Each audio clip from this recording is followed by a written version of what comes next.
أعوذ بالله السميع العليم من الشيطان الرجيم بسم الله الرحمن الرحيم والعاقبة للمتقين ولا عدوان إلا على الظالمين فعباد الله الكرام فنشهد أن لا إله إلا الله ولي الصالحين ونشهد أن حبيبنا وخاتم النبيين ورسل محمد بن عبد الله صلوات الله وسلامه عليه وعلى آله وصحبه وسلم تسليما كثيرا والحمد لله رب العالمين. Assalamu alaikum wa rahmatullahi ta'ala wa barakatuh. Chers frères et sœurs à l'islam, nous remercions Allah subhanahu wa ta'ala, nous le glorifions.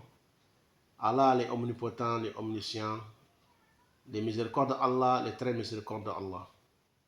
Nous demandons à Allah subhanahu wa ta'ala de nous protéger contre les satans lapidés. Nous demandons à Allah subhanahu wa ta'ala de nous faciliter la prière, salut, paix sur le prophète Mohammed, ainsi que tous les prophètes et messagers, et ses disciples, et tous ceux qui vont les suivre jusqu'au jour de la résurrection. Chers frères et sœurs en islam, nous vous saluons avec meilleure des salutations qui est Salamu alaikum wa rahmatullahi ta'ala wa barakatuh. Nous vous parlons aujourd'hui encore du conseil du jour.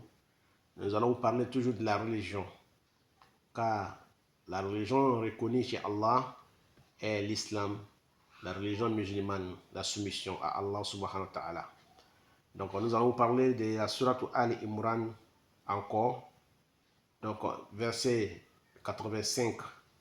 Allah ta'ala nous dit dans le Coran, A'udhu billahi minash shaitanir rajim, wa man yabtaghi ghayra al-islam dina, wa man yabtaghi ghayra al-islam dina, falan yuqbala minhu wa huwa fil akhirati min al-khasirin. Chers frères et sœurs à l'islam, Allah nous dit dans le Coran, et quiconque désire une religion autre que l'islam ne sera point agréé et il sera dans l'au-delà parmi les perdants. Vous voyez ça, chers frères et sœurs en islam?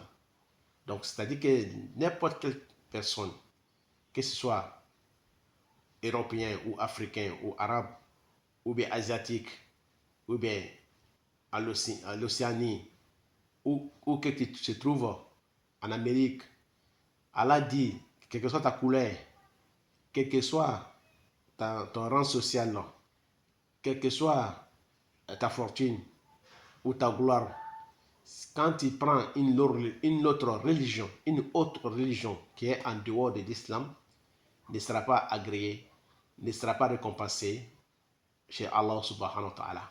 Car la religion que Allah subhanahu wa ta'ala a agréée, a acceptée, a reconnue, c'est la religion musulmane. Car c'est cette religion qui a été là avant même la création d'Adam, alayhi salam, qui est notre Père. Donc voilà, nous allons revenir encore en arrière pour dire aux musulmans que Allah subhanahu wa ta'ala vous a fait une très grande grâce. Allah vous a fait des grâces, sa grâce sur vous. Allah a mis sa bénédiction sur vous. Allah a mis la baraka sur vous, les musulmans. Mais vous ne savez pas combien de grâces, combien de bonheur, combien de miséricorde que Allah subhanahu wa ta'ala a donné aux musulmans. Quand tu es musulman, tu ne sais pas. Mais ceux qui sont en dehors de l'islam, qui sont les mécréants, athées, ou chrétiens, ou juifs, quelle que soit sa religion qui est en dehors de l'islam, quand ils voient les musulmans, ils savent bien que les musulmans sont sur la vérité, mais quelque chose les empêche d'embrasser cette religion. Ils veulent venir, mais quelque chose les empêche. Ça peut être le shaitan lui-même qui les empêche, et shaitan et ses bataillons, ses compagnons qui peuvent être là pour empêcher l'être humain à devenir musulman, ou bien l'être humain même qui travaille pour shaitan, comme le gouvernement, comme l'État, comme l'autorité, comme les richards, les fortunés qui pensent à leur bien nationalistes, matérialistes, qui pensent aux dépenses que les gens n'ont qu'à manger, habiller, acheter. Ils pensent qu'à ça, remplir les poches, remplir les banques. Les milliards ne suffisent pas. On les appelle des multimilliardaires qui ne suffisent pas. Ils envoient l'être humain à penser chaque fois à avoir plus, à avoir plus, à avoir beaucoup d'argent, beaucoup de voitures, beaucoup de femmes. Et cherchez, chers frères, en islam, beaucoup d'argent, c'est beaucoup de problèmes. Beaucoup de femmes, c'est beaucoup de problèmes. Beaucoup d'enfants, c'est beaucoup de problèmes. Tout ce qui est beaucoup devient problème. Et tout ce qui est moins, c'est-à-dire qu'au juste milieu, car nous les musulmans, nous sommes la communauté des justes milliers. Donc, le prophète Mohammed nous a parlé des justes milliers. Donc, nous sommes justes milliers. Donc, nous ne sommes pas parmi ceux qui ont beaucoup, nous ne sommes pas parmi aussi ceux qui ont moins. Le musulman doit être toujours au milieu, juste. Donc, voilà, Allah dit, wa kuntum ummatan wasata. Nous sommes ummatan wasata. Nous sommes une communauté de justes, de justesse. Nous sommes au milieu. Nous ne sommes pas les moins, nous ne sommes pas les plus. Donc voilà, le prophète Mohammed, il demandait à Allah de lui rendre miskin, mais il ne demandait pas à Allah de lui rendre pauvre. Et il ne demandait pas à Allah de lui rendre aussi très riche. Car les miskin est quelqu'un qui gagne aujourd'hui et demain il ne gagne pas. Mais il n'a pas besoin de demander quelqu'un, aller quémander ou bien aller faire la manche dans la rue, demander de l'argent. Non. Les miskin est là aujourd'hui, demain ça va, demain ça ne va pas. Aujourd'hui ça va, demain ça ne va pas. Demain ça ne va pas, après demain ça va. Les musulmans est comme ça, les miskin est comme ça. Mais le pauvre n'est pas bon. Tu es pauvre, tu es pauvre. La pauvreté peut t'amener à devenir mécréant. Comme il disait Sayyidina Ali, il dit qu'il dans le fakra an yakuna al kufra. Il dit que peu la pauvreté devient la mécréance. Peu la pauvreté devient la mécréance. Comme disait Sayyidina Ali, donc la pauvreté peut mener l'homme à être mécréant. Donc la richesse aussi, trop d'argent t'amène aussi à l'envie de ces bas mondes, à l'envie, de désir de ces bas mondes. Il t'amène à aimer ces bas mondes. Il t'amène à ne pas aimer la mort.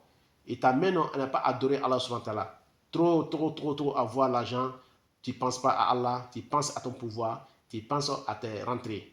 Donc, alors que les miskin, qui est l'homme qui est juste millier, lui, aujourd'hui, il a, demain, il n'en a pas, demain, il a, après-demain, il n'en a pas. Donc, ça lui mène à réfléchir, ça lui mène à se concentrer sur Allah subhanahu wa ta'ala, sur la miséricorde de Allah subhanahu wa ta'ala. Donc, Allah ta'ala nous dit ici, dans la sourate Ali Imran, verset 85, celui qui prend une autre religion en dehors de l'islam ne sera pas agréé chez Allah subhanahu wa ta'ala. Voilà pourquoi il a répété, et quiconque désire une religion autre que l'islam ne sera point agréé et il sera dans l'au-delà parmi les perdants. Donc nous demandons à Allah subhanahu wa ta'ala qu'il nous fasse des musulmans pieux et sincères. Qu'Allah fasse que nous soyons parmi les hommes guidés, qu'Allah fasse que nous soyons parmi les gens du paradis, qu'Allah nous épargne de l'enfer. Voilà, chers frères et sœurs en islam, ce que j'ai pu trouver aujourd'hui encore. Conseil du jour. Donc, nous remettons à Allah subhanahu wa ta'ala, nous nous confions à Allah subhanahu wa ta'ala, nous ne faisons pas la bid'a dans la religion, nous n'inventons pas une autre religion en dehors de l'islam, nous nous concentrons vers la religion musulmane, nous nous concentrons vers la foi envers Allah subhanahu wa ta'ala et nous attrapons la religion musulmane avec la force, avec le courage. Voilà, chers frères et sœurs en islam, qu'Allah fasse que nous soyons des musulmans saints et pieux et sincères. Wassalamu alaikum wa rahmatullahi ta'ala barakatuh. On se retrouve prochainement, Inch'Allah, sur autre sujet. Nous allons parler toujours de la religion musulmane. Wassalamu alaikum wa rahmatullahi ta'ala barakatuh.